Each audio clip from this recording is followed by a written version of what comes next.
Donc on conjecture que l'ensemble des courbes CK passe par le point O, donc on va le démontrer. Donc on va calculer FK de 0 pour voir si le résultat dépend de K ou pas.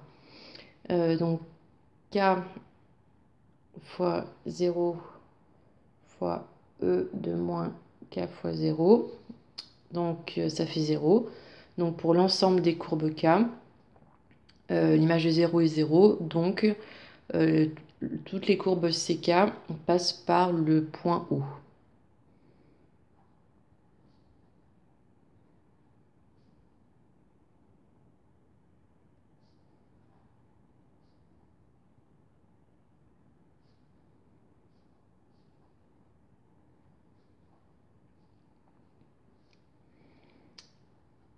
Ensuite, montrer qu'on a f' de k, donc on va calculer f' de k.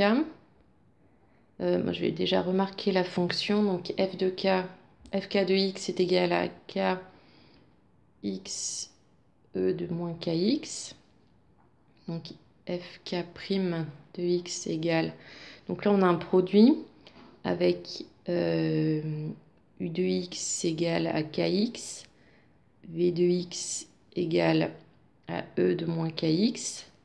Donc u' de x égale à k et v' de x égale à... Donc là, c'est du type e de u. Donc u' c'est moins k. Parce que là, k, c'est un nombre fixe. Hein, donc c'est comme s'il y avait moins de x. Donc là, ça aurait été moins 2. Donc moins k fois e de moins kx. Donc u'v, donc ça fait k e de moins kx, plus uv', donc plus moins k au carré, x e de moins kx. Donc on factorise par e de moins kx. Donc on obtient k moins k au carré x. Et on refactorise par k. Donc 1 moins kx, e de moins kx. Voilà, donc c'est bien ce qu'il nous avait donné. Ensuite, justifier que pour tout réel k strictement positif, donc on a k strictement positif, fk admet un maximum et calculer ce maximum. Donc on va faire le tableau de variation de la fonction fk. Donc elle est définie sur R.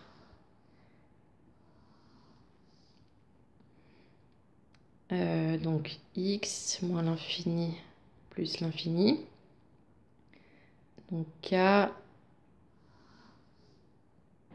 moins kx e de moins kx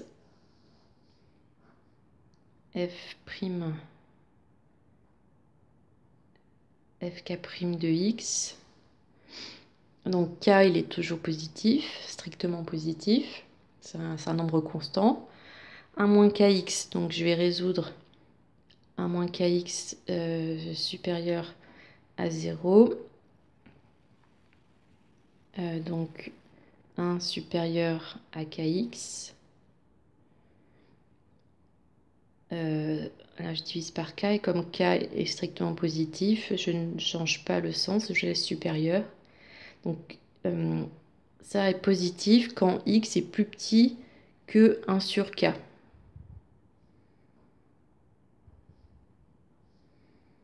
Donc, sinon, on regarde le signe du x, donc c'est moins kx, k est positif, donc moins k est négatif, donc c'est négatif à droite du 0. Ça, c'est un exponentiel, donc c'est toujours positif, ça ne s'annule jamais. Donc la dérivée est positive, ensuite négative. Donc du coup, la fonction fk Donc elle est strictement croissante, puis décroissante. Donc il faut justifier que la fonction admet un maximum. Donc là, la fonction est strictement croissante sur moins l'infini 1 sur k, puis strictement décroissante sur 1 sur k plus l'infini. Donc la fonction admet un maximum en 1 sur k, qui vaut, et on va calculer fk de 1 sur k. Donc c'est k fois, donc x c'est 1 sur k, e de moins k 1 sur k, donc ça fait 1, tout ça. Là aussi, donc ça fait juste e puissance moins 1, donc 1 sur e.